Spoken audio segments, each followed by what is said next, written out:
فَإِن تَوَلَّوْا فَإِنَّ اللَّهَ عَلِيمٌ بِالْمُفْسِدِينَ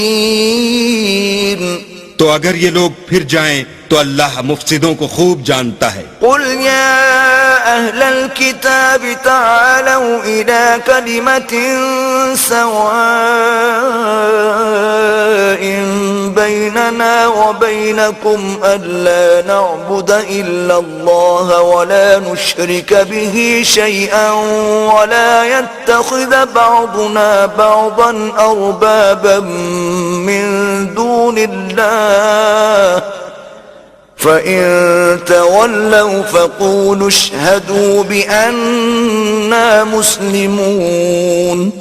کہہ دو کہ اے اہل کتاب، جو بات ہمارے اور تمہارے دونوں کے درمیان یکساں تسلیم کی گئی ہے اس کی طرف آؤ، وہ یہ کہ اللہ کے سوا ہم کسی کی عبادت نہ کریں اور اس کے ساتھ کسی چیز کو شریک نہ بنائیں، اور ہم میں کوئی کسی کو اللہ کے سوا اپنا کارساز نہ سمجھے۔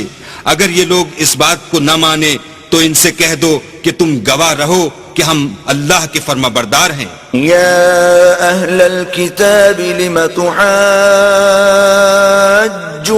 فی ابراہیم وما انزلت التوراة والانجیل الا من بعده افلا تعقلون۔ اے اہل کتاب، تم ابراہیم کے بارے میں کیوں جھگڑتے ہو، حالانکہ تورات اور انجیل ان کے بعد اتری ہیں اور وہ پہلے ہو چکے، تو کیا تم عقل نہیں رکھتے؟